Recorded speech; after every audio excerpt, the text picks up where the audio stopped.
Нэмхээг барьцаалдуулах төгсөн 50% хямдрал. Энэ бол нэмхэ.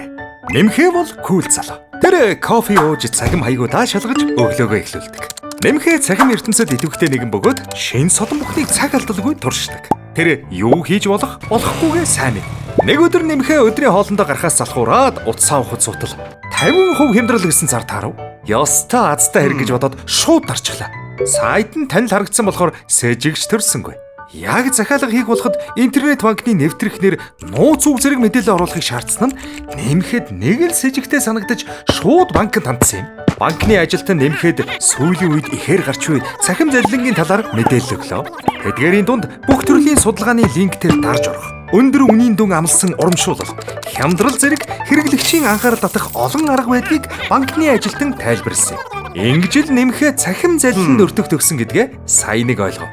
Гэхдээ нэмхэ алдаанаасаа суралцдаг кул залуу учраас цаашид юун дээр анхаарах ёстойгоо ч мөн банкны ажилтнаар заалгаад амжлаа. Дараагийн удаа ижил төрлийн залиланд өртөхгүй тулд Голомт банк цэг.com болон голомт цэг.mn вебсайтын домайныг нь зөв таниад сурсан юм. Түүнчлэн залилагчид SMS, iMessage, WhatsApp, Telegram зэрэг аль сүгийг ашигладаг тул тухайн зурвасын ард линк байгаа л бол болгоомжтой байж зөв домайн нэр нь мөн эсхийг нэгтлэх. Ийм төрлийн залиланд өртсөн тохиолдолд 102 дугаар руу залгаж мэдэгдэх ёстойг нэмхэ ойлгосон юм. Өөрөөр хэлбэл банкнаас таны утасны дугаар руу хизээж линк агуулсан мессеж илгээдэггүй гэдгийг нэмхэ одоо сайн мэднэ. Эргэн тойрныхондоо ч мөн энэ талаар сэрэмжлүүлдэг кул залуу. Нэмхэ одоо өндөр үнийн дүн амлсан урамшуулал, судалгаа, хямдрал гэх мэт сэжигтэй мессеж, пост бүрийг сайтар шалгаж нэгтэлдэг болсон. Учир нь тэр том алдаанаасаа сургамж авсан хашир залуу. Нэмхэч чулуу шиг эр хүндэ.